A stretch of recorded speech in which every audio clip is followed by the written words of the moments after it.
Hello' friends, interview একেবাৰে ওচৰ চাপি আহিছে আৰু কি হৈছে এইটো সময়ত আপোনালোকৰ এটা বহুত ডাঙৰ সমস্যা বহুতৰ হৈ গৈছে আৰু মোক কমেণ্টটো সেইটোৰ ওপৰতে কৰি আছে। চ' প্ৰব্লেমটো কি হৈছে, যিবিলাক ডিষ্ট্ৰিক্টত আগতে 400 মিটাৰ বা 320 মিটাৰত ইণ্টাৰভিউ হৈছিলে, এতিয়া তেনেকুৱাও বহুত ডিষ্ট্ৰিক্টত কি কৰিছে 200 মিটাৰ ট্ৰেকত ইণ্টাৰভিউ হ'ব বুলি শুনিবলৈ পোৱা গৈছে।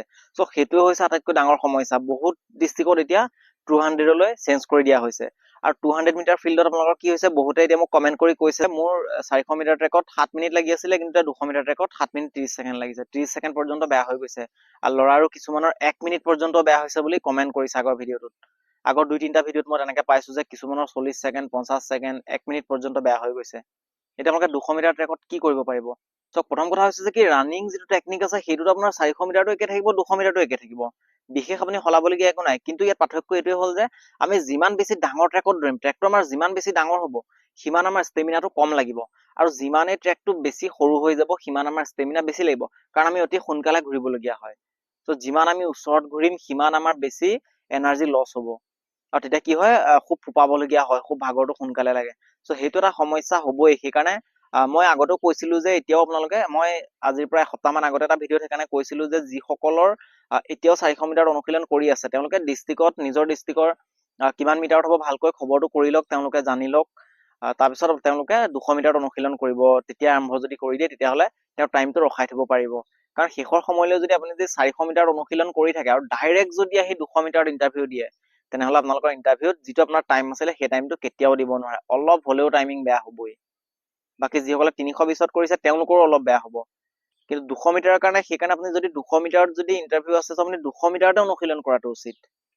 বাকী মই কৈছিলো যে যিসকলৰ 320 মিটাৰত আছে আৰু 400 মিটাৰত আছে তেওঁলোকৰ কোনো কথা নাই, তেওঁলোকে যিকোনো ট্ৰেকত অনুশীলন কৰিব পাৰে, তেওঁলোকৰ বিশেষ সমস্যা নহয়। আৰু 2-এটা কমেণ্ট মই এনেকুৱাও পাইছো যে 2-এজনে মোক কৈছে যে আমাৰ ডিষ্ট্ৰিক্টত 150 মিটাৰত হ'ব। 150 মিটাৰ মই এতিয়ালৈকে শুনা নাছিলো। আৰু এজনে কৈছিলে 265 মিটাৰ আৰু এজনে 280 মিটাৰ। এতিয়া নতুনকৈ মই 3টা ট্ৰেক শুনা পাইছো যে 150 মিটাৰ, 265 মিটাৰ, 280 মিটাৰ। সেইটো তেতিয়া কেনেকৈ কি মিলাইছে মই নাজানো তাৰ বিষয়ে। সঁচাকে যে আপোনালোকৰ 150ত যদি ইণ্টাৰভিউ হয় তেনেহ'লে আপোনালোকে 150টো অনুশীলন কৰিব পাৰে, 200টো কৰিব পাৰে। আপোনালোকে চাই ল'ব। কিন্তু মোৰ লগা নাই যে 150ত হৈছে যেন, কিন্তু নাজানো মই, হ'বও পাৰে, কিন্তু মই তেনেকুৱা এতিয়ালৈকে শুনা নাছিলো। কাৰণ যিহেতু 3টা ট্ৰেকতে হৈছে বুলি শুনি আহিছিলো, 200 মিটাৰ, 320 মিটাৰ আৰু 400 মিটাৰ। এতিয়া নতুনকৈ যদি 280 মিটাৰতো হৈছে, 265 মিটাৰতো হৈছে, 150ত হৈছে, সেইটো কিন্তু মই নাজানো। এতিয়া আচল কথাটো হ'ল যে 200 মিটাৰ ট্ৰেকত আপোনালোকে কেনেকৈ নিজৰ টাইমিংটো ধৰি ৰাখিব। চাওক, তাৰ কাৰণে আপোনালোকে যিখিনি চিডিউল 400 মিটাৰত ফ'ল' কৰিছিলে সেই একেখিনি চিডিউল 200 মিটাৰতো ফ'ল' কৰিব লাগিব। তেতিয়াহে আপোনালোকৰ কি হ'ব, সেই টাইমিংটো আপোনালোকে ধৰি ৰাখিব পাৰিব।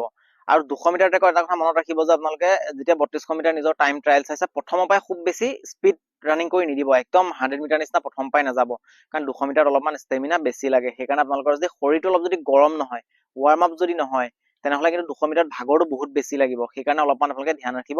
আৰু যিখিনি ৰেপিটেশ্যনখিনি আপোনালোকে কৰি আছে বা যিখিনি চিডিউল মতে কৰি আছে, সেইখিনি যদি আপোনালোকৰ ডিষ্ট্ৰিক্টত 200 মিটাৰত হৈছে তেনেহ'লে 200তে কৰক। আৰু আপোনালোকৰ যদি কাৰোবাৰ 320ত হৈছে বা 400ত হৈছে, তেওঁলোকে 400 হোৱাখিনি 400টো কৰিব পাৰে, 320তো কৰিব পাৰে। আৰু 320ত হ'বলগীয়াখিনি 400টো কৰিব পাৰে, 320তো কৰিব পাৰে। তেওঁলোকৰ বিশেষ একো সমস্যা নহয়। কিন্তু যিসকলৰ 200 মিটাৰত হৈছে তেওঁলোকৰ অলপমান সমস্যা হ'ব। আৰু আপোনালোকে লগতে স্পীড ট্ৰেইনিংখিনি 200 মিটাৰতে কৰিব। যেনেকৈ 400 মিটাৰ ৰেপিটেশ্যন আছিলে বা 800 মিটাৰ আছিলে, সেইবিলাকো আপোনালোকে 4 পাক 200 মিটাৰতে কৰিব। তেতিয়া আপোনালোকৰ সেই টাইমিংটো তাত আপোনালোকৰ যিটো 400 মিটাৰত লাগিছিলে সেইটো টাইম ধৰি ৰাখিব পাৰিব। কিন্তু এটা কথা আপোনালোকে মনত ৰাখিব যে 400 মিটাৰত আপুনি যিটো টাইমিং দিয়ে সেইটো টাইমিং 200 মিটাৰত কেতিয়াও নহয়। আৰু 200 মিটাৰত আপোনালোকে যিটো টাইমিং দিব 400ত যোৱা মাত্ৰকে অট'মেটিক আপোনালোকৰ টাইমিংটো ভাল হৈ যাব।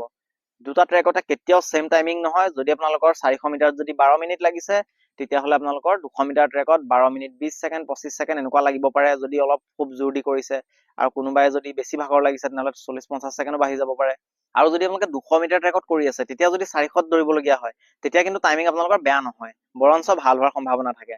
খালি আপোনালোকৰ এটাই প্ৰব্লেম হ'ব যে মই 200ত দৌৰি থাকিলে আপোনালোকৰ ট্ৰেকটো সৰু যেন লাগিব আৰু 400ত বেছি ডাঙৰ যেন লাগে, আপোনালোকে অলপমান কনফিউজ হ'ব পাৰে। কিন্তু ভয় কৰিবলগীয়া একো নাই। যদি 200ত অনুশীলন কৰি আছিলে আৰু যদি গম পাইছে যে মোৰ 320ত হ'ব বা 400 মিটাৰত হ'ব, তেনেকুৱাবিলাকৰ আপোনাৰ কোনো সমস্যা নহয়। তেনেকুৱা ক্ষেত্ৰত টাইমিং আপোনালোকৰ ভালেই হ'ব।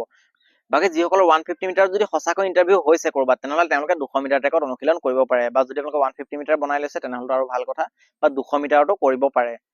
আৰু লগতে যিসকলৰ 265 বুলি কৈছিলে, 265 সকলে 320ত কৰিব পাৰে, কোনো বিশেষ সমস্যা নহয়। কাৰণ 320ৰ পৰা 265 সিমান বেছি এটা ডিফাৰেঞ্চ নহয়, সেইকাৰণে টাইমিঙত বিশেষ একো প্ৰভাৱ নপৰে। আৰু যিসকলৰ 280 আছে, চ' 280 মিটাৰৰ খিনিও একেবাৰে ওচৰে হৈছে 320 মিটাৰত কৰিব পাৰে, বিশেষ একো সমস্যা নাই। কিন্তু 265ৰ খিনিয়ে 200 মিটাৰতো কৰিব পাৰে, 320তো কৰিব পাৰে। সেইকাৰণে আপোনালোকে মনত ৰাখিব। আৰু যিখিনি অনুশীলন কৰিছে আৰু লং যদি আপোনালোকে কৰিছে, সপ্তাহত যেনেকৈ 2 দিন লং থাকে, এটা লং আপোনালোকে 200 মিটাৰ ট্ৰেকতে কৰক। কাৰণ তাত আপোনালোকে অভ্যাসটো নিজৰ কৰিব লাগিব। যদি 200 মিটাৰ ট্ৰেকত অভ্যাসটো নকৰে তেনেহ'লে সমস্যা হৈ যাব, টাইমিং বেয়া হৈ যাব। সেইকাৰণে বিশেষ একো টেকনিক বুলি কথা নাই, ডিপেণ্ড কৰিব আপোনালোকে কেনেকৈ অভ্যাস কৰিছে, নিজৰ কেনেকৈ প্ৰিপেৰেশ্যনখিনি কৰিছে আৰু কি মতে নিজকে প্ৰস্তুত কৰিছে। আপোনালোকে যে 200 মিটাৰত নিজকে প্ৰস্তুত কৰিছে তাতে আপোনালোকৰ ভাল টাইমিং ধৰিব পাৰিব। যে 400 মিটাৰত প্ৰস্তুত কৰিছিলে তেনেহ'লে 200ত আহিলে অলপমান টাইমিং বেয়া হ'ব, কিন্তু ভয় খাব নালাগে আপোনালোকে। ভয় খালে কি হ'ব, টাইমিং বেছি বেয়া হৈ যাব। সেইকাৰণে ভয় নাখাব, অনুশীলনখিনি ভালকৈ কৰি যাওক। বিশেষ একো চিন্তা কৰিব নালাগে তাৰ কাৰণে। মোক এইটো কমেণ্ট যথেষ্টখিনিয়ে কৰি আছিলে যে দাদা আমাৰ আগতে 400 হৈছিলে কিন্তু এতিয়া 200 মিটাৰত হৈছে, মই কি কৰিম তাৰ কাৰণে। একো চিন্তা কৰিব নালাগে, 200 মিটাৰত কৰি থাকক। ল'ৰাৰ যিহেতু এতিয়াও যথেষ্ট সময় আছে, ল'ৰা অলপমান বেছি অসুবিধা হৈ যায় কাৰণ 16 পাক হয় তাত, সেইকাৰণে অলপমান আৰু কাউণ্টিং কৰোঁতেও প্ৰব্লেম হৈ যায়। সেইটো আপোনালোকে কৰিবই লাগিব, উপায় নাই। বাকী ল'ৰাৰ এতিয়া বহুতৰ এমাহো আছে, সেইকাৰণে চিন্তা কৰিব নালাগে। 200 মিটাৰ ট্ৰেকত কৰি থাকক। যিটো টাইমিং আপোনালোকৰ 320 বা 400 মিটাৰত লাগিছিলে সেইটোৱে টাইমিং আহি যাব 200 মিটাৰত, কোনো চিন্তা কৰিবলগীয়া কথা নাই। সেইকাৰণে ভালকৈ সকলোৱে অনুশীলন কৰি থাকিব। আশা কৰিছোঁ আপোনালোকে 200 মিটাৰ বা 320 মিটাৰ বা 400 মিটাৰ ট্ৰেকৰ বিষয়ে আপোনালোকৰ নিশ্চয় ক্লিয়াৰ হৈছে। যদি কিবা আপোনালোকৰ কুৱেশ্যন আছে তেনেহ'লে মোক কমেণ্ট কৰি সুধিব পাৰে। যদি ভিডিঅ'টো চাই ভাল লাগে তেনেহ'লে লাইক কৰিব, লগতে সকলোকে শ্বেয়াৰ কৰি দিব। যদি প্ৰথম আমাৰ চেনেলটো আহিছে তেনেহ'লে চেনেলটো ছাবস্ক্ৰাইব কৰি নটিফিকেশ্যন বেলটো অন কৰি ল'বলৈ নাপাহৰিব। লগ পাম আকৌ নেক্সট ভিডিঅ'ত। জয় আই অসম।